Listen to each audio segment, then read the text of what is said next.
Hello दोस्तों, जय हिंद। आज का हमारा जो चैप्टर है इसका नाम है India and her neighbours. Okay, मतलब भारत और भारत के जो नेबर्स हैं, जो पड़ोसी देश या किंगडम्स हैं, उनके बारे में हम बात करेंगे। देखिए, आज हमारे जो नेबर्स हैं वो कौन है? पाकिस्तान हो गया, नेपाल, भूटान, बांग्लादेश, चाइना, ये सभी हमारे नेबर्स हैं, ठीक है ना। तो देखिए, हमारे इनसे जो आज रिश्ते हैं वो उस फैक्टर से डिसाइड होते हैं कि हम चाहते क्या हैं, हम अपने देश को किस दिशा में लेके जाना चाहते हैं। उसी दिशा में, उन्हीं कारणों की वजह से हम अपने रिश्ते बनाते हैं।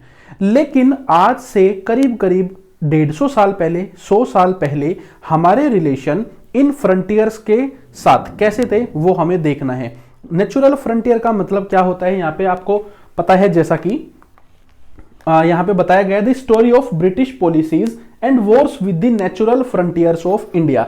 मतलब कि भारत के जो प्राकृतिक मोर्चे थे, हम जो अपने भारत की परिकल्पना करते आए हैं हमेशा से, जो कि एब्सोल्यूट तो नहीं है लेकिन हम उसमें देखते आए हैं हमेशा से कि हमारा देश की जो बाउंड्री है वो करीब करीब इतनी है। तो उसके प्राकृतिक जो मोर्चे हैं, जो बॉर्डर्स हैं, वो कौन से हैं? जैसे कि नेपाल हो गया, भूटान हो गया, इधर अफगानिस्तान हो गया, जो पहले से चले आ रहे थे, ठीक है ना। तो हमारे देश की उनके साथ क्या पॉलिसीज थी, अंग्रेजों ने हमारे देश में क्या पॉलिसी बनाई? क्योंकि अंग्रेज जो पॉलिसी बना रहे थे ब्रिटिश एम्पायर में, वो पॉलिसी बना रहे थे अपने हिसाब से। पॉलिसी तो इंडिया के नाम पे बन रही थी, लेकिन उसमें इंडिया के लोगों का ना तो कोई लेना देना था, ना वो इंडिया के हिसाब से बन रही थी। वो किस हिसाब से बन रही थी? फॉरेन पावर जो हमारे ऊपर बैठे हुए थे, वो अपना मुनाफा यहां से किसी भी वे में निकालना चाहते थे। उनको जहां पे भी अपना भला दिखाई दिया, अपना फायदा दिखाई दिया, उसी हिसाब से उन्होंने अपनी पॉलिसीज को डिजाइन किया। तो वो क्या देख रहे थे, क्या कुछ रिएक्शन कर रहे थे, वो हम यहां पे देखने वाले हैं। सबसे पहले है इंडिया नेपाल वॉर 1814, ठीक है। तो नेपाल के साथ जो अंग्रेजों ने युद्ध किया, इंडिया ने युद्ध किया बेसिकली 1814 में, उसके बारे में हम डिस्कस करने वाले हैं। उससे पहले जान लेते हैं कि पूरे जो ये चैप्टर है इसमें आपको क्या जान लेना चाहिए, क्या हमारी एम्स होंगी, ताकि आपको आने वाले चैप्टर में, आने वीडियो के आने वाले आगे वाले पार्ट में आपको थोड़ा इंटरेस्ट अच्छा रहे, ठीक है। देखिए, सबसे पहले है factors responsible for relations in between the government of India under British with neighbours of India.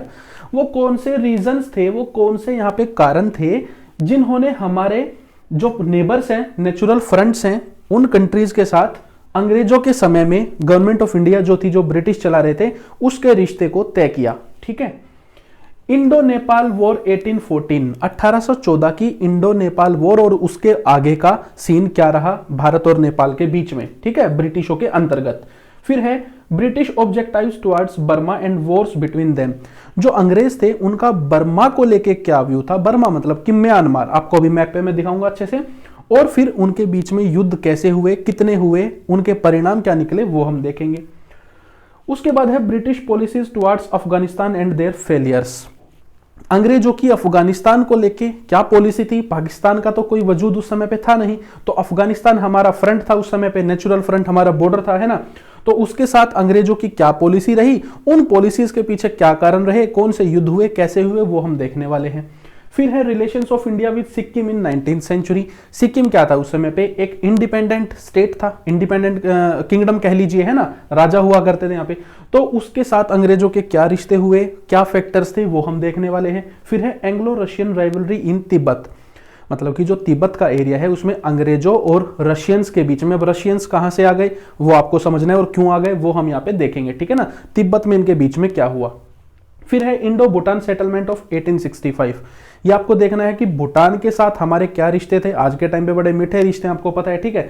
तो भूटान के साथ अंग्रेजों के अंतर्गत क्या रिश्ते रहे, क्या कुछ हुआ, वो आपको देखना है। उसके बाद है यंग हस्बैंड एक्सपीडिशन। एक्सपीडिशन का मतलब होता है कि एक कह लीजिए एक किसी के ऊपर एक अटैक करना, यहाँ पे इस सेंस में एक्सपीडिशन की बात हो रही है। वैसे तो एक्सपीडिशन को हम कहते हैं कि आप किसी खोज के लिए निकलते हैं ना, उसको हम एक्सपीडिशन बोलते हैं, कि आप कुछ खोजने के लिए निकले हैं, कुछ करने के लिए निकले। तो यहाँ पे ये यंग हस्बैंड एक्सपीडिशन का क्या मतलब है वो मैं आपको आगे समझाता हूँ, ठीक है। तो ब्रिटिश शासन में पड़ोसी देशों के साथ भारत के संबंध कैसे थे ऑल ओवर, ये हम यहाँ देखने वाले हैं।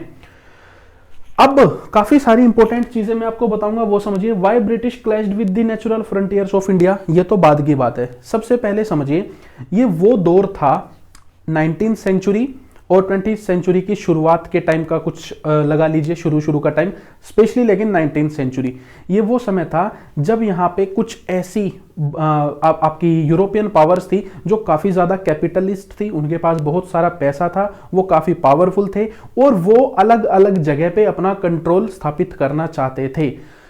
फॉर एग्जाम्पल ओटोमन एम्पायर जो था, ओस्मानी साम्राज्य जो था, जो टर्की या ईरान की सीमाओं पे टच होता हुआ, सॉरी इराक की सीमाओं पे टच होता हुआ पूरा था, जैसे जैसे वो डूबता जा रहा था, वो खत्म होता जा रहा था, वैसे ही उस पूरे एरिया के ऊपर कब्जा करने की कोशिश की जा रही थी। किन के बीच में? अंग्रेजों के, जो ब्रिटिशर्स थे, जो जर्मनी थे और जो रशियंस थे, उनकी राइवलरी वहां पे ऑलरेडी चल रही थी। फिर आपका जो चाइना है वो अभी तक कुछ बचा हुआ था कुछ हद तक, तो चाइना के जो अलग अलग तरीके के ट्रेड बेनिफिट्स थे, ट्रेड से जो मुनाफा कमाने के चांसेस थे, उसके ऊपर भी सभी अपना कब्जा करना चाहते थे। यही वो समय था जब जापान ने कोरिया के ऊपर कब्जा कर लिया था, अमेरिका ने फिलीपींस के ऊपर कब्जा कर लिया था, अंग्रेजों ने पूरा ऑलमोस्ट अफ्रीका और एशिया के ऊपर काफी बड़े एरिया के ऊपर राज कर ही रखा था। तो थाईलैंड वगैरह इन सब चीजों के ऊपर यहां पे नजर थी। कारण क्या था? दो बातें थी, समझिए इस बात को, ठीक है ना। सारी बात आती है ट्रेड से निकल के। दो रीजन क्या थे कि एक तो ये जो आपकी कैपिटलिस्ट कंट्रीज थी, इनके पास काफी सारा बना हुआ सामान रखा हुआ था, इनके पास बड़ी बड़ी फैक्ट्री थी, बड़े बड़े मैन्युफैक्चरिंग यूनिट्स थी, और इनको जरूरत थी मार्केट्स की जहां ये जबरदस्ती अपने सामान को पुश कर सके। और दूसरा, इनको ऐसे एरियाज की जरूरत थी जहां से ये कच्चा सामान लेके आ सके सस्ते दाम पे, और फिर उसको एक अच्छा सामान बना के पूरा प्रॉपर मैन्युफैक्चर करके उसको दोबारा से उसी जगह पे ले जाके बेच सके, है ना, ताकि मुनाफा हो जाए काफी ज्यादा। तो ये कुछ रीजंस थे यहाँ पे इन राइवलरीज के, ये कुछ उस समय पे पूरी दुनिया में चल रहा था सारी बड़ी बड़ी पावर्स के बीच में कि कैसे बाकी के एरियाज को अपने कंट्रोल में ले लिया जाए ज्यादा से ज्यादा। Why British clashed with the natural frontiers of India. अब अंग्रेज हमारे यहाँ पे इंडिया में बैठे हुए थे, इन्होंने क्यों क्लैश किया नेचुरल फ्रंटियर्स के साथ? हमारे नेचुरल फ्रंटियर्स क्या है? देखिए, उस समय पे तो बांग्लादेश कुछ था नहीं, पाकिस्तान कुछ था नहीं, तो ये अफगानिस्तान का जो एरिया है, इधर से लेके ये हमारा नेचुरल फ्रंट था। इधर आपका नेपाल हो गया, यहाँ पे सिक्किम हो गया, फिर ये भूटान हो गया, और यहाँ पे आके आपका इंडियन एम्पायर करीब करीब खत्म हो जाता था, ठीक है ना। ये जो आपका म्यांमार है, ये हमारा इधर नेचुरल फ्रंट था। तो इस तरीके से हमारे देश का उस टाइम पे कुछ सिस्टम था। क्यों क्लैश हुई वो मैं आपको बता देता हूं। इसके ऊपर, जस्ट ऊपर, थोड़ा सा ऊपर, ये जो सेंट्रल एशिया जो एरिया है इसके ऊपर का, उसमें कोशिश हो रही थी कि कैसे उस पूरे सेंट्रल एशियन पार्ट के ऊपर, क्योंकि वहां पे व्यापार काफी होता था और वहां से व्यापार के बड़े बड़े रास्ते निकलते थे आपके वेस्ट की तरफ, ईस्ट की तरफ, चाइना की तरफ, तो उन ट्रेड रूट्स पे कैसे अपना कंट्रोल स्थापित किया जाए, इस सब चीजों की बीच में लड़ाई हो रही थी। नीचे ब्रिटिश एम्पायर था, ऊपर रशियन एम्पायर था, वो भी मैं आपको दिखाऊंगा, ठीक है ना। तो देखिए क्या रीजन थे? To expand English empire of India for economic gains. पहली बात तो ये कि इस इंग्लिश एम्पायर को जो इंडिया में था, इसको कितना ज्यादा बढ़ाया जा सकता है म्यांमार की तरफ, नेपाल की तरफ, भूटान की तरफ, कैसे इस एरिया पे कब्जा करके यहां से जो पासिस है ना, काफी सारे यहाँ पे पासिस हैं, दर्रे हैं, द्वार हैं, जिनसे आप यहाँ पे ऊपर की तरफ जा सकते हो ट्रेड करने के लिए, तिब्बत और चाइना के लिए। ये पूरा तिब्बत का लैंड है, ये चाइना का लैंड है, तो कैसे व्यापार को बढ़ाया जा सकता है हर जगह पे, ठीक है। अफगानिस्तान पे कब्जा करेंगे तो सेंट्रल एशिया में ज्यादा और अंदर पेनिट्रेट कर सकते हैं, ठीक है। तो पहला था इकोनॉमिक गेन्स के लिए। दूसरा था to defend their empire by growing powers of Asia, and most importantly to defend their possessions in India, Indian subcontinent from the European rivals. अंग्रेज क्या चाह रहे थे? ऊपर से रशियन हमला करने की ताक में थे कि किसी तरीके से, क्योंकि रशियंस की और इंग्लिश की और जर्मनी की ऑलरेडी ओटोमन एम्पायर के आसपास में लड़ाइयां चल रही थी, यूरोप में इनके आपस में काफी सारी विरोध इनके चलते रहते थे। तो हो क्या रहा था, अंग्रेजों को डर था कि कहीं रशिया अटैक ना कर दे, कहीं फ्रांस जो म्यांमार में काफी ज्यादा मजबूत होता जा रहा है, वो फ्रांस कहीं जिनको पहले इन्होंने अंग्रेजों ने साइड में किया था, फ्रेंच ईस्ट इंडिया कंपनी को, आपको याद होगा, वो कहीं दोबारा पावरफुल ना हो जाए और ये आके इंडिया के ऊपर अटैक ना कर दे, कहीं ब्रिटिशर्स की करी कराई मेहनत पूरी पानी में ना चली जाए। तो ये कुछ मेन रीजंस थे, क्लियर हो जाएगा आपको लास्ट में जाते जाते सारा, ठीक है। फिर है एंग्लो नेपाल वॉर के बारे में बात करते हैं। सबसे पहले नेपाल के साथ लड़ाई क्यों हुई, ये आपका सामने यहाँ पे नेपाल है 1814 में। रीजन क्या था? Border aggression. रीजन आपको याद रखने हैं, रीजन बड़े जरूरी है, इसके ऊपर क्वेश्चंस जरूर आ सकते हैं, ठीक है ना, कि कारण क्या थे, है ना। बॉर्डर एग्रेशन मतलब कि बॉर्डर को लेके लड़ाई थी, इस बॉर्डर को लेके देखते हैं। देखिए, Nepal under powerful army of Gurkha started their expansion in India toward south. सबसे पहले मैं आपको नेपाल के बारे में बता देता हूं। आज का आपका जो ये नेपाल है, ये उस समय पे काफी पावरफुल था। आपका जो इधर सतलज जो नदी है, ये आपका जो आज का उत्तराखंड है, ये पूरा का पूरा नेपाल के जो गुरखास थे उन्होंने अपने अंडर लिया हुआ था। ये पूरा नेपाल था। इधर भी भूटान को टच करता हुआ आपका पूरा का पूरा ये नेपाल था। ओके, आपका जो अभी शिमला है, जो मसूरी है, ये सारे के सारे जो एरिया थे ये पहले नेपाल के अंडर एक टाइम पे आ रहे थे। ठीक है ना। तो हुआ क्या, under powerful army of Gurkha started their expansion India toward south. तो इन्होंने क्या किया, एक उस समय पे मैं आपको ये भी बता दूं, ये किंगडम था। ठीक है ना, एक राजा का राज यहाँ पे था। तो हुआ क्या, इंडिया की तरफ इन्होंने अपना एग्रेशन करना शुरू किया। ऊपर ये बढ़ नहीं सकते थे, ऊपर बढ़ के इनको फायदा भी क्या होता, पूरा का पूरा हिमालय और उसके ऊपर आपका पूरा तिब्बत की तरफ जाके इनको क्या कौन सा खास फायदा होना था। ठीक है, तो सबसे इजी अगर इनके लिए हमला करना था तो वो था नीचे की तरफ। नीचे था पूरा ब्रिटिश एम्पायर। अब यहाँ पे ये जो गोरखपुर है, जो योगी आदित्यनाथ जहां से पहले सांसद हुआ करते थे, मुख्यमंत्री बनने से पहले, गोरखपुर है, यहां पे आके सारी बात अटक गई। Gorakhpur was under British since 1801, मतलब कि 1801 से ही जो गोरखपुर है वो यहाँ पे ब्रिटिश इंडियन एम्पायर में आता था। ये इंडियन टेरिटरी माना जाता था। War broke down between both due to ill defined border, है ना। अब नेपाल और ब्रिटिश एम्पायर के बीच में जो लड़ाई हुई वो क्यों हुई, क्योंकि ये जो बॉर्डर था ना, ये वेल डिफाइंड नहीं था। ये नहीं पता था कि एग्जैक्टली कहां कौन सा जो पार्ट है वो नेपाल की तरफ है और कौन सा जो पार्ट है आपका वो इंडिया की तरफ है यहाँ पे। ठीक है ना। ये क्लियर ना होने की वजह से क्या हुआ, लड़ाई हो गई दोनों के बीच में। इन 1814 war broke down in between them. गुरखास defended themselves with bravery and defeated English again and again. 1814 में क्या हुआ, यहाँ पे अंग्रेजों ने इनके ऊपर सीधी लड़ाई करी। तो गुरखास जो थे वो काफी ज्यादा पावरफुल होते थे। गुरखास ने क्या किया, अंग्रेजों को बार बार यहाँ पे लगातार हरा दिया, हर जगह पे हरा दिया। लेकिन ये कोई परमानेंट विक्ट्री नहीं थी, क्योंकि इंग्लिश जो थे वो बहुत ज्यादा पावरफुल थे। उनके पास पैसे की और सेना की, किसी चीज की, हथियारों की कमी यहाँ पे बिल्कुल भी नहीं थी। बहुत बड़ा एम्पायर था। तो उन्होंने फिर अपनी बाद में सेनाएं भेजी और आगे क्या हुआ वो मैं आपको बताता हूं। But as British were far superior, मैंने बता दिया ब्रिटिश बहुत ज्यादा आगे थे इस समय पे। दे ऑक्यूपाइड कुमाऊं इन 1815। सबसे पहली बात, कुमाऊं जो आज के उत्तराखंड में है उसको यहाँ पे ऑक्यूपाई किया अंग्रेजों ने, उस पर कब्जा किया। फिर British forced Nepal for subsidiary alliance. अंग्रेजों ने क्या किया, यहाँ पे नेपाल को फोर्स किया कि तुम हमारे अधीन हो जाओ, हमारे सब्सिडायरी अलायंस हमारे साथ साइन कर लो। यहाँ पे जो नेपाल के लोग थे, जो नेपाल के लोग थे उनको क्लियरली पता था कि अगर सब्सिडायरी अलायंस एक बार यहाँ पे साइन कर लिया तो बिल्कुल कोई आज़ादी नहीं मिलने वाली, फिर तो बुरी तरीके से यहाँ पे हमारी हार हो जाएगी और फिर कभी भी अंग्रेजों के चंगुल से बाहर नहीं आया जाएगा। तो हुआ क्या, but Nepal denied this and war resumed in 1816। तो यहाँ पे नेपाल ने मना कर दिया और लड़ाई दोबारा से शुरू हो जाती है 1816 में। Now British forces conquered Nepal till Kathmandu. अब देखिए कितना ज्यादा अंदर पेनिट्रेट कर दिया, अराउंड 50 माइल्स के आसपास यहाँ पे ये सीधा जाके घुस गए काठमांडू में, जो यहाँ पे नेपाल की कैपिटल थी। And force Nepal to accept subsidiary alliance and to withdraw Nepal from Sikkim. ठीक है ना, यहाँ पे बोला गया कि सब्सिडायरी अलायंस हमारे साथ साइन करो, मजबूर किया नेपाल को। और साथ ही साथ सिक्किम में जो आपका कब्जा है, यहां तक मैंने बता रहा था ना आपको कि भूटान तक इनका एक टाइम पे टच करते थे, वहां से इनको बोल दिया गया कि सिक्किम में से बाहर निकलो। तो by this agreement Himalayas and the trade route to central Asia came under British influence. पहली बार अंग्रेजों को उत्तराखंड के जो आपके हिल स्टेशन थे वो यहाँ पे मिलने लगे। उत्तराखंड और आपका फिर हिमाचल प्रदेश के जो हिल स्टेशन थे वो यहाँ पे अंग्रेजों के अधीन हो गए, है ना। वो यहाँ पे इनको हिल स्टेशन मिले ठंड के माहौल के लिए। ऊपर से जो आपके सेंट्रल एशिया के ट्रेड रूट थे यहाँ पे व्यापार करने के लिए, वो ट्रेड रूट यहाँ पे इनके लिए खुलते चले गए ताकि व्यापार को और ज्यादा बढ़ाया जा सके। By now Gurkhas were added in Indian army. और सबसे बड़ा फायदा क्या मिल गया कि जब ये पूरी इनकी डील हुई, ये जो एग्रीमेंट हुआ, उसमें ये भी कर दिया गया कि जो गुरखास है ना, ये जो गुरखाओं की सेना है, इसके जो सैनिक है उनको ब्रिटिश अब आर्मी में शामिल किया जाएगा, जिससे ब्रिटिश आर्मी और ज्यादा स्ट्रेंथ आ गई उसके पास, और ज्यादा ताकत आ गई, क्योंकि जो गुरखास थे वो काफी अच्छे यहाँ पे फाइटर थे। अच्छा, एक चीज याद रखना आप यहाँ पे, चलिए लास्ट में बताता हूं उसके बारे में। फिर इसके बाद यहाँ पे देखिए 3 एंग्लो बर्मीज वॉर्स। ठीक है ना, यहाँ पे देखते हैं बर्मीज, बर्मीज मतलब कि बर्मा, मतलब कि म्यांमार। 3 लड़ाइयां यहाँ पे अंग्रेजों और बर्मा के बीच में। देखिए how Anglo Burmese reached common front line. सबसे पहले ये देखिए यहाँ पे है आपका ये म्यांमार, ये पूरा का पूरा ये म्यांमार है।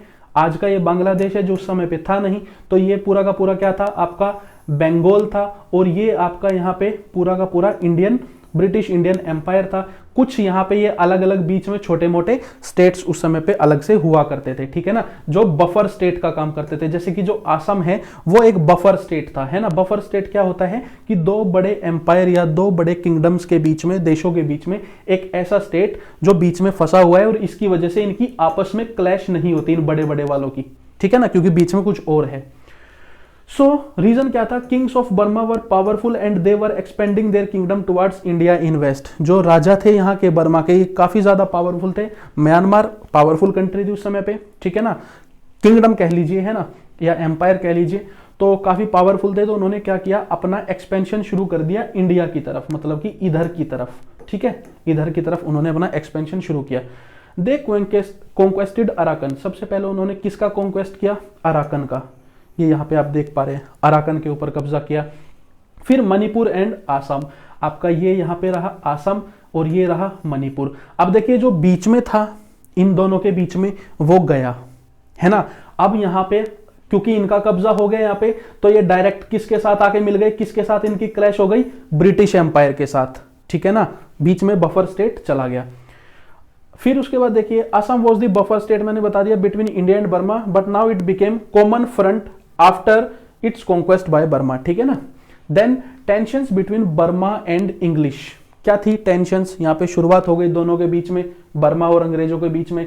Fugitive Arakanese took shelter in Chittagong, they raid their lost territory again and again which was occupied by Burma. जो फ्यूजिटिव अराकनीज थे, मतलब अराकन के यहाँ के जो लोग थे जो यहाँ से भाग गए थे, भगोड़े हो गए थे म्यांमार के कब्जे की वजह से, वो चिट्टागोंग में जाके यहाँ पे रुके हुए थे। चिट्टागोंग किसके पास था, यहाँ पे उस समय पे ब्रिटिश एम्पायर के पास था। तो यहाँ पे जो म्यांमार के राजा थे वो चिढ़ रहे थे कि अराकनी है, उनको यहाँ पे तुमने शेल्टर क्यों दिया हुआ है, और वो बार बार यहाँ पे आके अटैक करके जाते हैं अराकन पे, फिर भाग जाते हैं, आते हैं फिर भाग जाते हैं, क्योंकि अराकनीज अपने एरिया को वापिस लेना चाहते थे। एक तो रीजन हो गया ये इनके बीच में लड़ाई का, ठीक है ना। फिर उसके बाद है Burma wanted British to neutralise the Shahpuri island but British denied. जो बर्मा था वो चाह रहा था कि जो यहाँ पे शाहपुरी आइसलैंड है, करीब करीब आपके यहाँ पे है ये शाहपुरी आइसलैंड, उसको न्यूट्रलाइज कर दे, वहां से जो ब्रिटिश हैं वो अपने आप को निकाल ले। लेकिन ब्रिटिशर्स ने ये बात नहीं मानी, ये भी बर्मा और ब्रिटिशर्स के बीच में एक लड़ाई का कारण रहा। फिर है conquest of Assam and Manipur by Burma became the tension for British. ये सबसे बड़ी बात है कि जो मणिपुर था और जो असम था, इस पे जब यहाँ पे म्यांमार ने कब्जा किया तो यहाँ पे अंग्रेजों को लगा कि यार ये तो बिल्कुल ही एक्सपेंड कर गए एकदम से काफी बड़े एरिया के ऊपर, और कहीं ये तुम्हें परेशान करना ना शुरू कर दे, कहीं इंडियन एम्पायर जो तुम्हारा है उसके अंदर घुसना ना शुरू कर दे, ठीक है। ये उनके लिए टेंशन हो गई। तो अपनी सेफ्टी के लिए अंग्रेजों ने क्या किया, for their safety British increase their influence in Cachar and Jaintia. इन्होंने अपना इन्फ्लुएंस बढ़ाना शुरू कर दिया, कहां पे, आसाम में। आसाम की जो आज के टाइम में कच्छर एक डिस्ट्रिक्ट है ना, तो ये कच्छर एरिया है। और आपका यहाँ पे मेघालय के आसपास में जो जैनितिया है या जैनितिया हिल्स के नाम से भी जानते हैं, वहां पे इन्होंने अपना इन्फ्लुएंस काफी ज्यादा बढ़ाना शुरू कर दिया। For this Burma attacked British and got defeated. और यहाँ पे बर्मा ने अटैक कर दिया इस रीजन की वजह से, ये जो ब्रिटिश इन्फ्लुएंस बढ़ रहा था इसकी वजह से, किस पे, ब्रिटिश एम्पायर के ऊपर बर्मा ने अटैक कर दिया। और हारा कौन, बर्मा खुद ही हार गया लड़ाई करके। परिणाम स्वरूप क्या हुआ, English wanted to attack Burma from long time. English जो थे, अंग्रेज जो थे, वो बर्मा के ऊपर पुराने समय से अटैक करना चाह रहे थे। कारण क्या था, एक तो अपने एम्पायर को वो यहां पे, एक सेकेंड, एक तो वो अपने एम्पायर को यहां पे बढ़ाना चाहते थे इधर की तरफ जो अंग्रेज थे। दूसरी बात, यहां पे इंपॉर्टेंट काफी सारी रिवर्स थी जिनसे ट्रेड रूट निकल के जाते थे सीधे के सीधे आपके चाइना की तरफ। और चाइना सबकी आंखों का उस समय पे तारा बना हुआ था, बिल्कुल जितने भी कैपिटलिस्ट या आपकी जो बड़ी बड़ी जो कंट्रीज थी उनका, ठीक है ना। सो हुआ क्या, English wanted to attack Burma from long time, काफी पुराने समय से अटैक करना चाह रहे थे। To decrease French influence in south east Asia. एक रीजन क्या था कि जो फ्रेंच थे उनको अंग्रेजों ने इंडिया में से तो बाहर निकाल दिया था, लेकिन वो म्यांमार और आपका जो नीचे का एरिया है थाईलैंड वगैरह का, यहां पे इन्फ्लुएंस काफी ज्यादा बढ़ा रहे थे, जो अंग्रेजों के ही खिलाफ जा सकते थे बाद में। अगर फ्रेंच ज्यादा ही इधर पावरफुल हो जाते तो वो कभी अटैक भी कर सकते थे अंग्रेजों के ऊपर, है ना, in south east Asia. And to curb the power of Burma, और बर्मा की पावर को खत्म करने के लिए। ये सारे थे यहाँ पे रीजंस, अटैक करना वो जो चाह रहे थे उसके बीच में। तो जो पहली ऑफिशियल एंग्लो बर्मीज वॉर हुई थी वो कब डिक्लेयर हुई थी आपकी 24 फेब 1824 को, ठीक है ना, 24 फरवरी 1824 को पहली ऑफिशियल वॉर, ठीक है। रीजन क्या थे? बॉर्डर क्लैशेस, इसको याद रखना रीजंस को, ठीक है ना। British conquered Assam, Cachar, Manipur, Arakan and occupied Rangoon in 1824। अब देखिए कितनी बड़ी बात है, अंग्रेजों ने क्या किया यहाँ पे जब ये वॉर डिक्लेयर की तो आपका आसाम पूरा का पूरा, जो कच्छर की जो इनकी डिस्ट्रिक्ट है आसाम की, अभी उस पे, मणिपुर पे, अराकन जो आपका ये वाला एरिया है इसके ऊपर, और यहाँ पे यंगून जो ये लिखा हुआ है, यंगून क्या अभी उसको पहले रंगून बोलते थे, अभी यंगून बोलते हैं, इंपॉर्टेंट सिटी है यहाँ पे म्यांमार की आज भी, उसके ऊपर इन्होंने यहाँ पे कर लिया अंग्रेजों ने कब्जा, इतने बड़े एरिया के ऊपर। More over British entered the Burmese capital अवा, और इसके अलावा जो ब्रिटिश कैपिटल थी उस समय, जो बर्मीज कैपिटल थी उस समय की अवा के नाम से, उसमें भी उन्होंने एंटर कर लिया। इसका मतलब आप समझ रहे हैं कितनी ज्यादा पावर इनके पास थी, कितना ज्यादा बर्मा का इन्होंने इस समय पे दबा दिया था कि उनकी कैपिटल में घुस के वहां पे घूमने लगे, वहां पे ट्रेड करने लगे, सारी चीजें वहां पे इनकी होने लगी अच्छे से। In this war more people died due to rainy forest than fighting. ये जो लड़ाई थी, क्योंकि यहाँ पे पूरा का पूरा उस समय पे रेनी सीजन चल रहा था, बड़े बड़े जंगल थे, यहाँ पे जंगलों में ये लड़ाइयाँ हुई थी, मॉस्किटोज वगैरह ये सब चीजें, बीमारियां फैल फैल के सैनिक ज्यादा मरे थे ना कि लड़ाई में। Peace treaty between both in Feb 1826, 2 साल बाद दोनों के बीच में एक शांति समझौता हुआ। इसके प्रोविजंस क्या थे वो समझिए, देखना कितने ज्यादा ह्यूमिलेटिंग थे बर्मा के लिए। बर्मा टू गिव, हालांकि यहाँ पे गड़बड़ी जो थी वो पहले बर्मा ने ही की थी, है ना, कि बर्मा ने यहाँ पे असम वगैरह के ऊपर अटैक किया, वो इंडिया की तरफ एक्सपेंशन करना चाह रहे थे।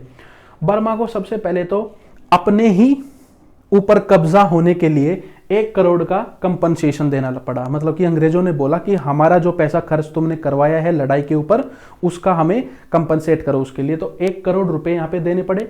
टू सीड अराकन, अराकन जो है इसको पूरी तरीके से सौंप दो हमें, मतलब कि कब्जा तो कर ही लिया था अंग्रेजों ने, लेकिन फिर बोले प्यार से हमें सौंप दो। रीजन क्या था? अराकन है एक पोर्ट सिटी यहाँ पे, है ना, यहाँ पे बंदरगाह है, यहाँ से डायरेक्ट बिजनेस किए जा सकते हैं, समझ रहे हैं आप इस बात को। And Jaintia to leave all claims on Assam and Cachar, जितने भी आपके क्लेम्स हैं आसाम पे और कच्छर पे उसको पूरी तरीके से छोड़ दो, भूल जाओ आसाम और कच्छर को बिल्कुल ही। To recognise Manipur as independent and a British resident at Ava, जो मणिपुर है उसको एक इंडिपेंडेंट किंगडम या स्टेट के तौर पे रखा जाएगा, ना वो बर्मा ना फिर वो ना ही वो ब्रिटिश एम्पायर में आएगा। और जो ब्रिटिश एक रेसिडेंट होगा, मतलब कि एक अंग्रेजी एक ऑफिसर होगा जो यहाँ पे राजा का जो दरबार है बर्मा के राजा का अवा में, उसमें हर टाइम रहेगा, उसका आपको काम पता ही है वो क्या करते हैं। फिर हुई सेकंड एंग्लो बर्मीज वॉर, ये कब हुई? 1852 में, करीब 25 साल बाद। रीजन क्या थे? रीजन इंपॉर्टेंट है, ब्रिटिश कमर्शियल ग्रीड। अब यहाँ पे अंग्रेजों की जो कमर्शियल ग्रीड थी, मुनाफा कमाने की, वो काफी ज्यादा बढ़ चुकी थी। British wanted to occupy the coastal cities of Burma for trade to make Burma their market and to extract timber. ठीक है, क्या करना चाह रहे थे? जो कोस्टल सिटीज थी ये सारी की सारी, यहां पे अंग्रेज इस पूरी की पूरी कोस्टल लाइन पे अपना कब्जा चाहते थे ताकि यहां पे अपना व्यापार कर सके। समुद्री जहाज आएंगे, यहां से जो पूरा का पूरा जो टिम्बर, जो लकड़ियां हैं यहाँ पे बड़े बड़े जंगलों में म्यांमार की, बर्मा की, उसको निकाला जा सके ताकि उसको, उस लकड़ी को फिर यूज किया जाए। यहाँ पे अलग से बड़ी बड़ी टिम्बर की कंपनीज को अंग्रेजों ने फिर स्थापित भी किया आगे चल के, ठीक है ना। तो ये लकड़ी निकालने के लिए और ये ट्रेड रूट वगैरह के लिए यहाँ पे कब्जा करना चाहते थे। Initially British merchant started complaining against Burma. तो हुआ क्या, शुरुआत में जो ब्रिटिश मर्चेंट्स थे ना, उन्होंने कंप्लेंट करना शुरू कर दिया बर्मा के खिलाफ। ये यहाँ पे व्यापार करने आते थे ब्रिटिश मर्चेंट्स, और ये वहां पे जाके बोलते थे कि जो बर्मा के राजा है या बर्मा के जो ऑफिसर्स हैं, जो मंत्री वगैरह हैं, वो हमारे साथ सही से ट्रेड नहीं करते हैं या हमारे साथ बुरा व्यवहार करते हैं, ये सब। तो यहाँ पे एक मन में खटास भरना पहले तो शुरू कर दिया जो बड़े इनके ऑफिसर्स थे इंडिया में, उनके मन में, ठीक है। उसके बाद at this time Dalhousie was determined to heighten their empire. अब यहाँ पे डलहौजी इस बात से बुरी तरीके से चिढ़ चुके थे, जो डॉक्ट्राइन ऑफ लैप्स पॉलिसी भी लेके आए थे।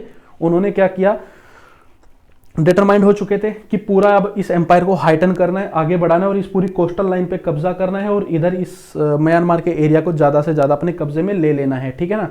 उन्होंने क्या किया, ही मेड अ पेटी issue of 2 British merchants against a Burmese governor. यहाँ पे एक छोटी सी लड़ाई हो गई थी, छोटी सी, कुछ कहा सुनी। दो ब्रिटिश मर्चेंट्स और एक बर्मीज गवर्नर के बीच में, ठीक है ना। बर्मा के जो गवर्नर होते थे उस समय पे, राजा के जो अधिकारी होते थे, उस छोटे से पिटी इशू को इन्होंने युद्ध का कारण बनाया। बहाना तो ढूंढते ही थे हमेशा, है ना, as a reason to declare war on Burma. और इन्होंने क्या किया, फिर इसको एक कारण बना लिया बर्मा पे वॉर डिक्लेयर करने का। He sent aggressive envoy Lambert to Rangoon with warships. क्या किसको भेजा, एग्रेसिव एनवॉय लैम्बर्ट, ठीक है ना। ये काफी ज्यादा एग्रेसिव थे, सीधी सी बात है, किसी ऐसे को ही भेजा जाएगा जो एग्रेशन कर सके, कब्जा कर सके। उसको भेजा गया वॉरशिप्स के साथ रंगून की तरफ। रंगून कहां पे है, ये रहा यहाँ पे यंगून, ठीक है ना। देखिए, Lambert wanted the governor to be removed and war compensations. पहले बात तो लैम्बर्ट ने बोला कि जो वो गवर्नर है जिसके साथ हमारे मर्चेंट्स की लड़ाई हुई है उसको रिमूव करो। उसके बाद जो वॉर की कंपनसेशंस है वो दो हमें, जो हमारा युद्ध पे पैसा खर्च हुआ वो भी हमें दो। He started conquering the cities and frightened Ava agreed to all demands of Lambert. उन्होंने क्या किया, इन सारी सिटीज को कॉन्कर करना, एक के बाद एक कॉन्कर करना शुरू कर दिया। अवा पूरी तरीके से यहाँ पे डर चुका था, जो कैपिटल था, सीधी सी बात है, तो उसने लैम्बर्ट की सारी डिमांड्स के लिए एग्री कर दिया, मान ली, ठीक है। But British were seeking major conflict, they attacked the ports of Burma. लेकिन जो अंग्रेज थे वो तो यहाँ पे बहुत बड़ी लड़ाई करने आए थे। वो तो चाह रहे थे कि ये बर्मा यहाँ पे ना माने और हमें एक और बहाना मिले और बड़ा अटैक करने का। तो यहाँ पे क्या किया अंग्रेजों ने, सीकिंग मेजर कॉन्फ्लिक्ट, और उसके लिए क्या कर दिया, अटैक कर दिया, मेजर अटैक कर दिया यहाँ पे बर्मा के सारे पोर्ट्स के ऊपर, बंदरगाहों के ऊपर। In 1852, British expedition captured Rangoon and Pegu and controlled the complete coastline of Burma। तो क्या हुआ, अराकन वगैरह तो पहले से कब्जे में थे ही, और आपका यंगून और पेगू इधर का जो एरिया है लास्ट बर्मा का, इन सब के ऊपर पूरी टोटल कोस्ट लाइन यहां से लेके यहां, इसके ऊपर अपना कब्जा स्थापित कर दिया, ठीक है। Then they occupied lower Burma in a fierce struggle of 3 years। क्या किया, ये बर्मा है, म्यांमार है, लोअर बर्मा जो है मान लीजिए, ये कह लीजिए इसके नीचे का, इस पूरे को अपने कब्जे में ले लिया सबसे पहले थे इन्होंने, ठीक है। उसके बाद all this was done on Indian money and by Indian soldiers. ये इंपॉर्टेंट है कि इंडिया का यहाँ पे खुद का कोई हित था नहीं, इंडिया की कोई ऐसी पॉलिसी थी नहीं कि कोई हमला करना ऐसा, लेकिन ये सारा काम जो अंग्रेजों ने किया वो किस पे किया, भारत के सैनिकों से करवाया, भारत के सैनिकों को लड़वाया, और भारत के ही पैसे यहाँ पे खर्च किए गए इन सारी लड़ाइयों पे, और फिर जो कंपनसेशन लिया उसको खुद लेके निकल गए। फिर हुई third Anglo Burmese war in 1885, 1885 में तीसरा एंग्लो बर्मीज युद्ध। रीजन क्या था अब इसका, British wanted to conquer upper Burma for their trade opportunity with China. अब ये और ज्यादा ट्रेड चाहते थे। पहली लड़ाई हुई थी बॉर्डर के इशू के ऊपर, दूसरी जो लड़ाई हुई थी वो हुई थी कोस्टल लाइंस को कब्जा लेने के लिए और यहां से ज्यादा टिम्बर निकालने के लिए, लकड़ियां निकालने के लिए। और अगली जो लड़ाई यहाँ पे हुई थी वो किस लिए हुई थी, क्योंकि चाइना, ये ऊपर आप यहाँ पे देख पा रहे हैं, ये पूरा का पूरा चाइना है, तो चाइना के साथ सीधे ट्रेड रूट के लिए, ठीक है। वो कैसे होगा वो आप अभी देखेंगे, ठीक है। देखिए, since 1862 English were using the Irrawaddy river for trade to China. 1862 से ही, मतलब इस युद्ध से करीब 20 साल पहले से ही, 20-25 साल पहले से अंग्रेज इस रिवर को यूज कर रहे थे। समझिए इस बात को, मान लीजिए जो रिवर है वो यहाँ पे करीब यंगून के आसपास आके खत्म हो जाती है, यहाँ पे एक सेकंड, तो यहां से अंग्रेज आते थे अपने शिप्स लेके बड़े बड़े, ये नदी सीधी जाती है चाइना में, ऐसे घूमती हुई ऐसे सीधी चाइना में जाती है, तो वो अपना व्यापार करते थे इस नदी के जरिए, चाइना में पहुंच जाते थे, यहां से अपनी नाव पे आके अपने बड़े बड़े शिप में सामान लेके और चले गए जहां उनको जाना है। But the trade of many profitable commodities was the royal monopoly and British were restricted for it, so they wanted actions against Burma। तो हुआ क्या कि ये जो ट्रेड था ना, ये नदियों से जो ट्रेड हो रहा था चाइना के साथ थ्रू म्यांमार, ठीक है ना, इसमें काफी सारी ऐसी कमोडिटीज थी, कुछ ऐसे सामान थे जिसपे ब्रिटिशर्स को ट्रेड करने का अधिकार बर्मा के राजा ने नहीं दिया था। अधिकार वहां पे सिर्फ रॉयल जो था उन चीजों का वो राजा के पास था, कि राजा ही वहां पे ये व्यापार कर सकता है कुछ चीजों के ऊपर, और अंग्रेज इन चीजों को भी अपने अधीन लाना चाहते थे, वो पूरी तरीके से यहाँ पे और ज्यादा मुनाफा कमाना चाहते थे। More over British treated Burma like they treated Indian states, ठीक है ना, अंग्रेजों ने बर्मा को कैसे ट्रीट किया, जैसे वो इंडियन स्टेट्स को करते हैं। On the other hand Burmese relations with France were growing and Burma was to purchase modern arms from France. एक रीजन ये भी रहा कि बर्मा के जो यहाँ पे फ्रांस के लोग काफ़ी ज़्यादा घूमने लगे थे, काफ़ी इनके रिलेशन अच्छे होते जा रहे थे फ्रांस के साथ, बर्मा के, ठीक है, जो अंग्रेजों के लिए एक खतरा था। और यहाँ पे जो बर्मा था वो यहाँ पे एक डील भी कर रहा था फ्रांस के साथ कि मॉडर्न वेपन खरीदेंगे फ्रांस से, है ना, तो वो भी अंग्रेजों के लिए खतरा था। तो उससे पहले अंग्रेजों को यहाँ पे युद्ध तो करना ही था। So moving one step further, king Thibaw of Burma signed commercial treaty with France. अब एक और कदम इन्होंने उठा दिया, यहाँ के जो ये राजा थे थिबाऊ करके, कि फ्रांस के साथ एक इन्होंने कमर्शियल ट्रीटी भी साइन कर ली, मतलब कि अब यहाँ पे फ्रांस को व्यापार करने का मौका भी दे दिया। तो ये इंग्लिशर्स के खिलाफ, अंग्रेजों के खिलाफ फिर से चला गया। Opportunity to annex Burma was came when Burma accused the Bombay Burma trading corporation for extracting more teak from jungle side and viceroy of India demanded Burma to give up its foreign relations in British hands but Burma denied. दो चीजें यहाँ पे हुई, Burma को पूरा annex करने की यहाँ पे नौबत आ चुकी थी, या ये अपॉर्चुनिटी आ चुकी थी अंग्रेजों के पास। कैसे? जब बर्मा ने यहाँ पे बोला, अक्यूज किया, अंग्रेजों की एक कंपनी बनाई गई थी अंग्रेजों के द्वारा, वो उसका नाम था बॉम्बे बर्मा ट्रेडिंग कॉर्पोरेशन। ये बॉम्बे बर्मा ट्रेडिंग कॉर्पोरेशन जो थी, ये क्या करती थी, जंगलों से लकड़ियां निकालती थी, उन लकड़ियों से बड़े बड़े आपके जहाज बनाए जाते थे और उन लकड़ियों को और भी बहुत सारी चीजों में इस्तेमाल किया जाता था, ठीक है ना। तो उसको एक्यूज किया कि ये जंगल में से ज्यादा टीक निकाल रही है। टीक क्या होती है? एक लकड़ी होती है, ठीक है ना, वो ज्यादा यहाँ पे निकालने लग रही है, जितनी यहाँ पे डील हुई है उससे काफी ज्यादा, मतलब कि एक्सप्लॉइट, शोषण किया जा रहा है जंगलों का। और दूसरा यहाँ पे था कि जो वाइसरॉय ऑफ इंडिया उस समय पे थे, उन्होंने क्या डिमांड की थी बर्मा से कि तुम यहाँ पे जो अपने फॉरेन रिलेशंस हैं वो हमारे हाथ में दे दो। क्यों ऐसा बोला था? क्योंकि बर्मा के राजा अपने विदेशी जो रिश्ते बना रहे थे, जो फॉरेन रिलेशन बना रहे थे, वो फ्रांस के साथ बना रहे थे। तो यहाँ पे वाइसरॉय ने सोचा कि ये जो ताकत है अगर ये हम अपने हाथ में ले लेंगे तो फ्रांस वाले फिर कुछ नहीं कर पाएंगे। लेकिन यहाँ पे बर्मा ने डिनाई कर दिया। ये दो रीजन बने यहाँ पे फिर अगले बड़े युद्ध के। फाइनली क्या किया? British invaded Burma on November 13, 1885। तो यहाँ पे नवंबर 13, 1885 को अंग्रेजों ने बर्मा को पूरा इन्वेड कर दिया, पूरा का पूरा अपने कब्जे में ले लिया। At this time Burma was unprepared and weak. इस समय पे बर्मा क्या था? अनप्रिपेयर्ड था, तैयार नहीं था, कमजोर था पूरी तरीके से। तो अंग्रेजों ने क्या कर दिया? बर्मा को इंडियन एम्पायर में मिला दिया। तो इंडियन एम्पायर उस समय पे इतना बड़ा हो गया कि पूरा का पूरा जो बर्मा है वो भी इंडियन एम्पायर में शामिल कर दिया गया, भारतीय साम्राज्य में। This task of British was very unethical. ये जो टास्क अंग्रेजों के द्वारा ये काम किया गया था, ये काफी ज्यादा अनइथिकल था, ये मोरल तो बिल्कुल भी नहीं था, सीधी सी बात है, ठीक है। And after lots of rebellions and struggles it took back its independence on 4 January 1948। तो 4 जनवरी 1948 में काफी सारी रिबिलियन के बाद, और जब अंग्रेजों की कमर बिल्कुल टूट चुकी थी, इंडिया में भी, इंडिया से वो छोड़ के जा चुके थे और पूरे वर्ल्ड में ही इनका जो एम्पायर है वो श्रिंक करने लगा था बुरी तरीके से, उसी समय पे काफी सारे विद्रोह किए म्यांमार ने और अपनी आजादी 1948 में पाली। अब यहां पे बात करते हैं एंग्लो अफगान वॉर्स के बारे में, मतलब कि अंग्रेजों ने अफगानिस्तान के साथ किस बात पे युद्ध किया और क्यों किया और कैसे किया। समझिए, ये यहां पे देखिए सबसे पहले आपके लिए रिलेशंस विद अफगानिस्तान क्या थे। Afghanistan was a buffer state between Russian and British Indian empire. मैंने आपको बताया रशिया और अंग्रेजों के बीच में और भी इस पूरे वर्ल्ड में कई जगह पे टसल चल रही थी, ठीक है ना, काफी खींचातानी इनके बीच में चल रही थी। ये था पूरा का पूरा बड़ा रशियन एम्पायर, जार यहाँ के शासक थे, काफी ज्यादा पावरफुल थे। नीचे था आपका ब्रिटिश इंडियन एम्पायर, ठीक है ना। तो अंग्रेजों को लग रहा था, और बीच में था अफगानिस्तान एक बफर स्टेट के तौर पे। तो यहाँ पे अंग्रेजों को लग रहा था कि अगर अफगानिस्तान ने रशिया के साथ दोस्ती कर ली या फिर रशिया ने अफगानिस्तान को अगर इन्वेड कर दिया, आक्रमण कर दिया, तो फिर रशियन इजीली यहाँ पे इनके ब्रिटिश ऑक्यूपेशंस के ऊपर, अंग्रेजों ने जो अपने इंडिया में एम्पायर बनाया उसके ऊपर भी हमला कर सकता है और ब्रिटिशर्स को यहां से भगा सकता है। ये यहां पे इनके लिए बड़ा रीजन था अफगानिस्तान की तरफ, जिसकी वजह से ये मुड़े। अफगानिस्तान को अब ये दोनों ही अपने कब्जे में लेना चाहते थे। रशियन एम्पायर चाह रहा था कि अफगानिस्तान हमारी तरफ आ जाए, ये ब्रिटिश एम्पायर चाह रहा था कि ये हमारी तरफ आ जाए, ठीक है। So British feared that Russia could conquer their Indian empire through Afghanistan. ये मैंने आपको बताया।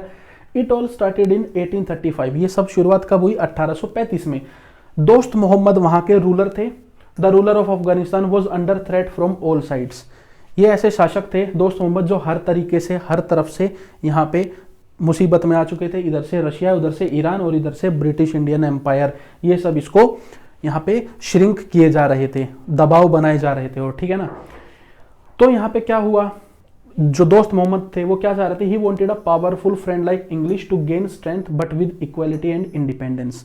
ये चाह रहे थे कि अंग्रेजों से मैं दोस्ती कर लूं, अंग्रेजों जैसा एक पार्टनर मुझे मिल जाए ताकि रशिया का और ईरान का इन सब का इन्फ्लुएंस मेरे ऊपर से खत्म हो जाए। लेकिन ये चाह क्या रहे थे कि ये कैसे हो, इक्वालिटी और इंडिपेंडेंस के तौर पे, मतलब कि एक दोस्ती होनी चाहिए जहां पे ये नहीं कि ब्रिटिश बोले कि अफगानिस्तान को कि तुम हमारे अधीन हो या ऐसा कुछ नहीं, इक्वालिटी और इंडिपेंडेंस, आजाद भी रहेंगे, सिर्फ दोस्त बन के रहेंगे, ठीक है, एक दूसरे का साथ देंगे।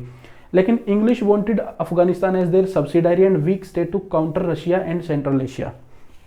अफगानिस्तान, लेकिन अंग्रेज क्या चाह रहे थे कि अफगानिस्तान इनके साथ एक सब्सिडारी अलायंस साइन कर ले, अपनी सेना को यहां से हटाए और फिर ब्रिटिश अपनी सेना लगाएंगे पूरे के पूरे बॉर्डर के ऊपर, ताकि रशिया से और सेंट्रल एशिया से प्रोटेक्ट कर सके अफगानिस्तान को और कॉन्सिक्वेंटली ब्रिटिश इंडियन एम्पायर को, ठीक है। On the other hand Russia wanted दोस्त एज देयर फ्रेंड, सो दोस्त टर्न टुवर्ड्स रशिया। अब क्योंकि अंग्रेजों ने तो यहाँ पे अफगानिस्तान को अधीन करने की बात कर दी थी, तो यहाँ पे जो दोस्त मोहम्मद की उम्मीद थी यहाँ के रूलर की, शासक की, वो खत्म हो गई। और जो रशियन एम्पायर था वो इनको ऑफर कर रहा था दोस्त मोहम्मद को कि हम आपसे दोस्ती करेंगे। तो ये जो इक्वालिटी और इंडिपेंडेंस चाह रहे थे वो इनको यहाँ ना मिलके कहाँ मिली, रशियन एम्पायर से, और फिर वो रशियन एम्पायर से उन्होंने दोस्ती कर ली यहाँ पे। First Afghan war disaster for British, पहला जो अंग्रेजों और अफगानों के बीच में युद्ध हुआ जो कि अंग्रेजों के लिए एक बहुत बुरा, ये समझ लिए, काला समय बन के आया। Now Lord Auckland wanted to depose Dost Mohammad to settle their puppet on throne of Afghanistan. यहाँ पे एक दूसरा तरीका अपनाया कि ये जो शासक है ये तो मानेगा नहीं, इसको तो चाहिए इक्वालिटी, समानता, तो कैसे इसको अपना सब्सिडारी बनाया जाए और कैसे अफगानिस्तान को अपने कब्जे में रखा जाए। तो उनकी यहाँ पे जो लॉर्ड ऑकलैंड इंडियन एम्पायर में उस समय पे वाइसरॉय जो थे, उन्होंने क्या किया कि दोस्त मोहम्मद को हटाते हैं गद्दी पे से कुछ करके और एक ऐसे कठपुतली को गद्दी पे बैठाएंगे जो फिर अंग्रेजों के लिए काम करेगा अफगानिस्तान की गद्दी पे से। English made an alliance with Ranjit Singh of Punjab to help Shah Shuja of older ruling dynasty of Afghanistan. अब देखिए ये जो दोस्त मोहम्मद का जो वंश चल रहा था, इससे पहले की जो यहाँ पे राजवंश था उसके जो वंशज थे वो थे शाह सुजा। तो अंग्रेजों ने सोचा कि शाह सुजा को अफगानिस्तान का रूलर बनाएंगे, और किसकी मदद से बनाएंगे, जो पंजाब के जो सिख एम्पायर के जो लीडर हैं रंजीत सिंह, उनकी हेल्प से, क्योंकि यहाँ पे सिख एम्पायर काफी ज्यादा मजबूत था। तो इन्होंने सोचा कि दोनों मिलकर यहाँ पे, मतलब अंग्रेज रंजीत सिंह की हेल्प से यहाँ पे अपना एक पपेट बैठा देंगे। लेकिन ऐसा नहीं हुआ। War started in 1839, English fort alone. War शुरू होती है 1839 में, अंग्रेजों ने अकेले ही ये लड़ाई करी क्योंकि रंजीत सिंह ने इस लड़ाई में पार्ट लेने से फिर बाद में मना कर दिया। 7 अगस्त 1839 को क्या हुआ, British conquered Kabul and restored Shah Shuja as king. Kabul के ऊपर यहाँ पे जो कैपिटल है अफगानिस्तान की आज के टाइम पे भी, उसके ऊपर पूरा कब्जा किया और जो पुरानी डायनेस्टी के शाह सुजा थे उनको शासक बना दिया। Making of Shah Shuja as a ruler was like an funeral in Afghanistan. अब देखिए हुआ क्या था कि जो अफगान के जो लोग हैं, अफगानिस्तान के जो लोग हैं, जो अफगानी ट्राइब हैं ओरिजिनल, बिल्कुल उनको बिल्कुल भी यहाँ पे कोई गुलामी पसंद थी नहीं कैसी भी। तो ये जो शाह सुजा को रूलर बनाया गया था, ये किसके द्वारा बनाया गया था, अंग्रेजों के द्वारा। तो अफगानों को ये क्लियर था कि ये इनके पपेट के तौर पे काम करेगा, और दोस्त मोहम्मद के हटाए जाने को एक फ्यूनरल के तौर पे यहाँ पे अफगानिस्तान में समझा गया उस समय पे। मतलब कि अफगानिस्तान का जो प्राइड था वो पूरी तरीके से एक तरीके से टूट चुका था, उस पर चोट आ गई थी। Afghan tribes rose to revolt, they compelled British to evacuate Afghanistan and restore Dost Mohammad. तो अफगानों ने क्या किया, यहाँ पे अंग्रेजों के ऊपर उल्टा हमला कर दिया, रिवोल्ट कर दिया, विद्रोह किया, और अंग्रेजों को अफगानिस्तान से भागने पे मजबूर किया, और दोस्त मोहम्मद को फिर दोबारा से यहाँ का शासक बना दिया। अंग्रेजों ने यहाँ पे सीख ले ली थी, अच्छे से लेसन उन्होंने सीख लिया था, लर्न किया उन्होंने, ठीक है ना। उन्होंने क्या किया, दोस्त मोहम्मद को यहाँ पे इंडिपेंडेंट छोड़ दिया कि ठीक है दोस्त मोहम्मद यहाँ पे इंडिपेंडेंट रूलर रहेगा। Most of the retreating force of English was killed along the way. अब देखिए अफगानी जो थे यहाँ पे से जो सेना यहाँ पे अंग्रेजों की वापस आ रही थी, जिसमें ऑफ कोर्स सीधी सी बात है हमारे जो इंडिया के लोग थे वही ज्यादा थे लड़ने के लिए, जो गए थे मरने के लिए, ठीक है ना, वापिस आ रहे थे। तो उनको अफगानों ने यहाँ पे बुरी तरीके से काटा। इनकी जो सेना का जो काफी बड़ा हिस्सा था ना, उसको वापिस आते आते भी नहीं छोड़ा। अफगानों को इतनी चिढ़ थी कि उसको वापिस आते आते भी नहीं छोड़ा गया। This war was worst for India. ये जो युद्ध था ये यहाँ पे बहुत खतरनाक साबित हुआ इंडिया के लिए। अंग्रेजों के लिए तो क्या ही होना था। इंडिया ने 1.5 करोड़ रुपए, क्योंकि इंडिया से ही सारा पैसा कमाया जा रहा था, तो इंडिया का ही नुकसान हुआ, अंग्रेजों का तो क्या हुआ। 1.5 करोड़ रुपए का नुकसान हुआ और 20,000 यहाँ पे इंडिया के सोल्जर उस समय पे मारे गए। और यहाँ पे तो कोई अंग्रेजों ने युद्ध भी नहीं जीता था कि ये 1.5 करोड़ रुपए वसूल कर लेंगे अफगानिस्तान से, ठीक है ना, इतना भारी नुकसान हुआ। 1855 में British and Dost Mohammad signed a treaty to respect each other's territory, that's why Afghanistan did not support 1857 revolt, ठीक है ना। तो 1855 में, मतलब कि 1857 की क्रांति से करीब 2 साल पहले यहाँ पे ब्रिटिश जो थे और दोस्त मोहम्मद थे, उन्होंने एक ट्रीटी साइन की कि ठीक है, एक दूसरे की टेरिटरी की पूरी रिस्पेक्ट करेंगे, बॉर्डर रहेगा प्रॉपर, और कोई भी यहाँ पे दखल अंदाजी नहीं करेगा एक दूसरे के लैंड में, एक दूसरे के एरिया में। इसी वजह से 1857 की क्रांति में अफगानिस्तान ने कोई रोल नहीं निभाया। अब ये बात क्यों कही जा रही है? क्या ये उम्मीद की जाती थी कि दोस्त मोहम्मद जो अफगानिस्तान के रूलर हैं वो 1857 की क्रांति में आएंगे? उम्मीद इसलिए की जाती थी, काफी सारे ऐसे इंडियन आपके रिवोल्ट में हिस्सा लेने वाले ऐसे काफी सारे लोग थे, पुराने टाइम के जो शासक थे, जो अभी अंग्रेजों के खिलाफ थे, वो काफी सारे ऐसे थे जो यहाँ पे दोस्त मोहम्मद से मदद मांग रहे थे। काफी सारे ऐसे थे जो रशियन एम्पायर से मदद मांग रहे थे कि 1857 की क्रांति में हमारी मदद की जाए अंग्रेजों के खिलाफ, अफगानिस्तान और रशिया दोनों से। फिर देखते हैं सेकंड अफगान वॉर के बारे में, ठीक है ना, दूसरा युद्ध। रीजन क्या था अब इसका? New heights of British and Russian imperialism in 1870 but wanted to control central Asia. देखिए, ये जो इंपीरियलिज्म यहाँ पे चल रहा था, पूरा साम्राज्यवादी है, अपनी हाइट पे पहुंच चुका था 1870 में। इंडिया में अंग्रेज पूरे पावरफुल थे, ऊपर रशिया पूरा पावरफुल था। सभी यहाँ पे सेंट्रल एशिया के ऊपर कंट्रोल चाह रहे थे, क्योंकि सेंट्रल एशिया से ही तो सारे रास्ते निकलते हैं ट्रेड के, वेस्ट की तरफ, पूरा चाइना की तरफ, है ना, काफी सारे ट्रेड रूट यहाँ पे है। British were feared of Russia, so they directed to control Afghanistan. जो अंग्रेज थे वो रशिया से डर रहे थे, तो उन्होंने सबसे पहले किधर डायरेक्ट किया अपने आप को, किधर उन्होंने दिशा दी कि सबसे पहले अफगानिस्तान को कब्जे में लिया जाए। दोबारा से फिर से वही बात। ऑन दी अदर हैंड शेर अली, दोस्त मोहम्मद जा चुके हैं, अब नए रूलर आ गए हैं, शेर अली, ठीक है ना। The ruler of Afghanistan was also feared of Russian invasion.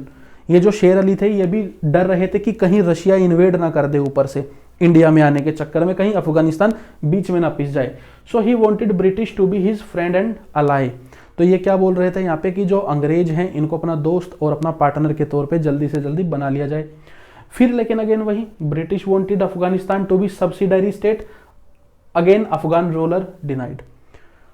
वो चाह रहे थे फिर से दोस्त बनना, अंग्रेजों ने बोला दोस्त तो नहीं बनाएंगे, सब्सिडरी अलायंस बनाएंगे, बनना है तो बताओ, अपनी सेना रखेंगे फिर यहाँ पे पूरा, ठीक है ना। British took this denial as anti British and pro Russian. अंग्रेजों ने इस डिनाइल को कैसे लिया कि ये अंग्रेजों के खिलाफ है और प्रो रशियन है, मतलब रशियंस की तरफ ज्यादा इनका झुकाव हो रहा है अफगानिस्तान का। और इसके चलते हुए 1876 Lord Lytton called Afghanistan a possible tool for Russia. यहाँ पे जो लॉर्ड लिटन उस समय पे वाइसरॉय थे, उन्होंने क्या बोला कि ये जो अफगानिस्तान है ना, ये एक ऐसा टूल साबित हो सकता है रशिया के लिए जिससे अंग्रेजों के ऊपर खतरा हो। और इसी मंशा के चलते हुए, इसी को एक कारण बनाते हुए जबरदस्ती का अफगानिस्तान के ऊपर अटैक खोला जाए, फिर दोबारा से वॉर की जाए। British launched attack on Afghanistan in 1878। Now Yakub Khan, अब नए रूलर आ गए हैं, Yakub Khan agreed to British for their resident in Kabul and to give up their foreign policy to British. तो यहाँ पे क्या हुआ, इस ट्रीटी के अंदर ये जो युद्ध हुआ उसके बाद जो वहाँ के रूलर थे उन्होंने बोल दिया कि ठीक है, एक ब्रिटिश रेसिडेंट काबुल के दरबार में रहेगा, ठीक है ना, और जो फॉरेन पॉलिसी है अफगानिस्तान की उसको पूरा कौन संभालेंगे, ब्रिटिश। मतलब कि फॉरेन पॉलिसी एक बार कब्जे में आई तो फिर काफी कुछ अपने कंट्रोल में आ गया। But the national pride of Afghan troops rose again, they killed British resident and his escort. लेकिन यहाँ पे जो अफगानी, ये तो रूलर ने मान लिया, लेकिन अफगान के जो लोग थे ना, अफगानिस्तान के जो अफगानी लोग थे, वो फिर दोबारा से उनका जो प्राइड है वो फिर जोरों शोरों पे आ गया। उन्होंने क्या किया, ये जो ब्रिटिश रेसिडेंट काबुल के दरबार में था उसको मार दिया, और उसके जो एस्कॉर्ट, उसके जो पूरे के पूरे जो टीम थी बेसिकली, उसके प्रोटेक्शन वाले या जो भी, उन सबको मार गिराया। Consequently, Lord Ripon reversed the policy of British resident and interference in Afghanistan। तो इसके परिणाम स्वरूप क्या हुआ, लॉर्ड रिपोन जो यहाँ पे लॉर्ड लिटन के बाद आए थे, उन्होंने क्या किया कि ये जो पॉलिसी थी ना अंग्रेजों की कि एक ब्रिटिश रेसिडेंट रहेगा काबुल में और इनके फॉरेन पॉलिसी को कंट्रोल करेंगे अंग्रेज, उस पूरी पॉलिसी को दोनों को वापस ले लिया गया। By now British were just to control the foreign policy of Afghan. Okay, हाँ सॉरी, इंटरफेरेंस के लिए सिर्फ यहाँ पे मना किया गया, फॉरेन पॉलिसी अभी भी ब्रिटिशर्स के हाथ में ही थी। थर्ड अफगान वॉर, तीसरा अफगान युद्ध, यहाँ पे ये क्या था रीजन इसका, anti imperialistic Russian revolution of 1970 and hate of Muslims for English. ठीक है ना, एक 1917 में रशिया में बड़ा रेवोल्यूशन आया था, आपको पता है, आपने वर्ल्ड हिस्ट्री पढ़ी होगी। ठीक है ना, रशिया में रेवोल्यूशन आ चुका था, वहां के जो जार थे उनको हटा दिया गया था। ठीक है ना, वहां पे अलग तरीके की अब शासन प्रणाली आने वाली थी, जिसका प्रभाव इंडिया के ऊपर बहुत ज्यादा पड़ सकता था। इंडिया में भी उस तर्ज पे रिवोल्ट हो सकते थे रशिया से मोटिवेट होके। और दूसरा hate of Muslims for English, जो मुस्लिम्स थे वो यहाँ पे अंग्रेजों से बुरी तरीके से चिढ़े हुए थे। As now threat of invasion from north was gone, यहाँ पे जो खतरा था नॉर्थ से आक्रमण का वो तो जा चुका था। So Afghan did not required any English support. देखिए अफगानिस्तान के ऊपर रशियन एम्पायर, अब एम्पायर तो बचा नहीं था 1917 के रिवॉल्यूशन के बाद, तो उनकी कोई मंशा भी नहीं थी यहाँ पे कब्जा करने की। अफगानिस्तान का जैसे ये खतरा तला तो उन्होंने बोला कि ब्रिटिशर्स की अब हमें जरूरत नहीं, ब्रिटिशर्स को भी साइड करो जब कोई खतरा ही नहीं अब यहाँ पे। ठीक है ना, तो हुआ क्या, Afghanistan declared open war on British and finally took back it's old territory in 1921। तो अफगानिस्तान ने यहाँ पे अंग्रेजों के खिलाफ ओपन वॉर डिक्लेयर कर दी, युद्ध लड़ा और अपने आप को 1921 में अपनी सारी टेरिटरी को वापस लेके अंग्रेजों को बाहर निकाल के फेंक दिया। फिर है Anglo Tibet, Anglo Sikkim, Anglo Bhutan relations और माइंड मैप्स लास्ट में। देखिए सबसे पहले in 19th century Tibet was ruled by Buddhist religious aristocracy called lamas, है ना, आपने दलाई लामा का नाम सुना होगा जैसे।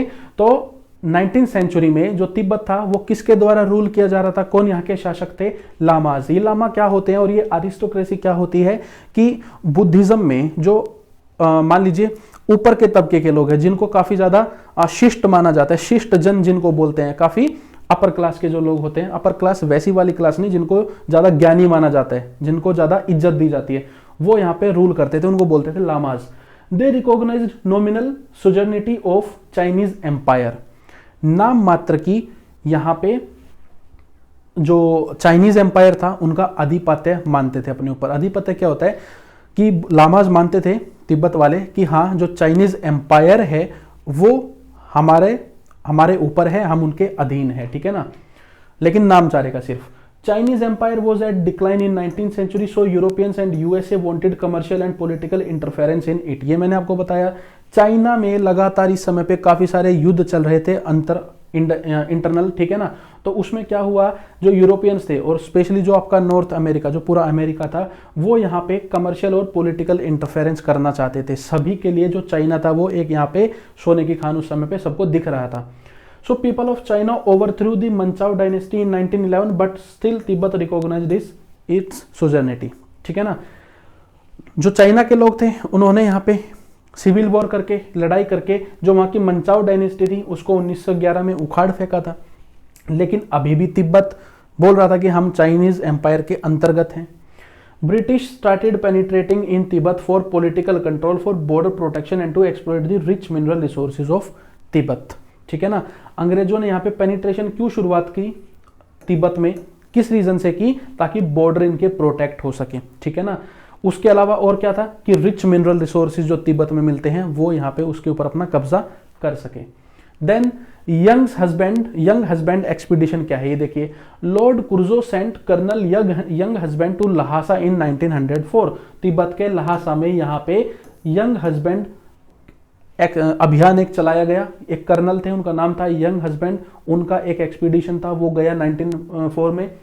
Unarmoured Tibetans got defeated and signed a treaty with British. अब जो तिब्बतीज थे उनके पास कोई हथियार तो थे नहीं और जिनको वो अपना सुपीरियर मान रहे थे चाइनीज एम्पायर, वो वैसे ही पूरी तरीके से डिक्लाइन कर रहा था इस समय पे। ठीक है ना, तो अंग्रेजों ने यहाँ पे एक ट्रीटी इनसे साइन करा ली। प्रोविजंस ऑफ ट्रीटी वर, क्या प्रोविजंस थे इस ट्रीटी के कि 25 lakh as war indemnity, 25 lakh रुपए तो यहाँ पे, क्योंकि अंग्रेज खर्चा करके बेचारे गए ना, है ना, शाने बहुत ज्यादा थे, खर्चा करके गए तो वो खर्चा दो हमें जो लड़ाई में हुआ 25 लाख रुपए। Occupation of Chumbi valley, Chumbi valley अब इनके कब्जे में रहेगी। ब्रिटिश ट्रेड मिशन एट ज्ञान से, मतलब कि अंग्रेजों का एक ट्रेड मिशन, एक कंपनी एक तरीके से ज्ञान से में जो तिब्बत में है वहां पे स्थापित की जाएगी। ब्रिटिश एडमिटेड नो इंटरफेरेंस, अंग्रेजों ने ये एडमिट किया कि हम आपके अंदर आके कोई इंटरफेरेंस नहीं करेंगे। Tibet admitted no relations with other countries, और तिब्बत ने बोला, ये एडमिट किया कि हम भी किसी और फॉरेन कंट्री के साथ रिश्ते नहीं बनाएंगे। British success was short lived, लेकिन यहाँ पे जो अंग्रेजों की ताकत थी वो शॉर्ट लिव्ड थी। As British and Russia came together against Germany. अभी मैंने आपको बताया था, आपके सवाल दिमाग में क्वेश्चन आया होगा कि अंग्रेजों ने यहाँ पे लड़ाई क्यों लड़ी थी। एक रीजन क्या था कि वो यहाँ पे अपने बॉर्डर्स को प्रोटेक्ट करना चाहते थे। तो जो तिब्बत है इसके ऊपर क्या है, उधर की तरफ रशिया, तो कहीं रशिया इधर से आके और इनके ऊपर यहाँ पे कुछ हमला वमला ना कर दे, अटैक ना कर दे। याद करिए 1904 की बात हो रही है, अभी रशिया में रेवोल्यूशन नहीं हुआ है, थोड़ा पीछे जाके हम यहाँ पे देख रहे हैं चीजों को, ठीक है ना। तब हम अफगानिस्तान की बात कर रहे थे, अब हम यहाँ पे तिब्बत की बात कर रहे हैं।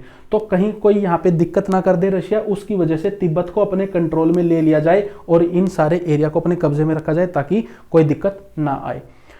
सो हुआ क्या, थोड़े दिन बाद ही ये कामयाबी शॉर्ट लिव्ड थी, क्योंकि अंग्रेज और जो रशियन थे वो यहाँ पे इकट्ठे हो गए थे जर्मनी के खिलाफ, क्योंकि जर्मनी भी काफी ज्यादा एक्सपेंशन कर रहा था।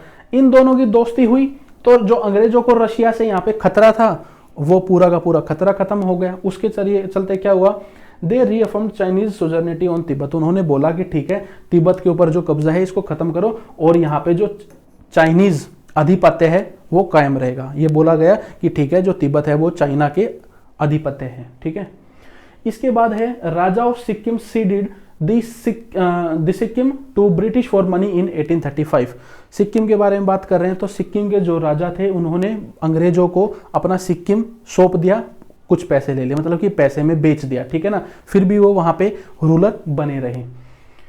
Their relations disturbed for a minor quarrel and Dalhousie sent troops in 1849. English occupied an area of 1700 square miles. Okay, एक छोटा सा युद्ध हुआ, उसमें 1700 स्क्वायर माइल यहाँ पे सिक्किम के अंग्रेजों ने अपने कब्जे में ली। Other clash happened when troops of Dewan of Sikkim clashed with English. यहाँ पे जो सिक्किम के दीवान के जो ट्रूप्स थे, सैनिक थे, उन्होंने अंग्रेजों के साथ यहाँ पे लड़ाई कर ली 1860 में। But peace was signed in 1861 and Sikkim gave route to English for Tibet.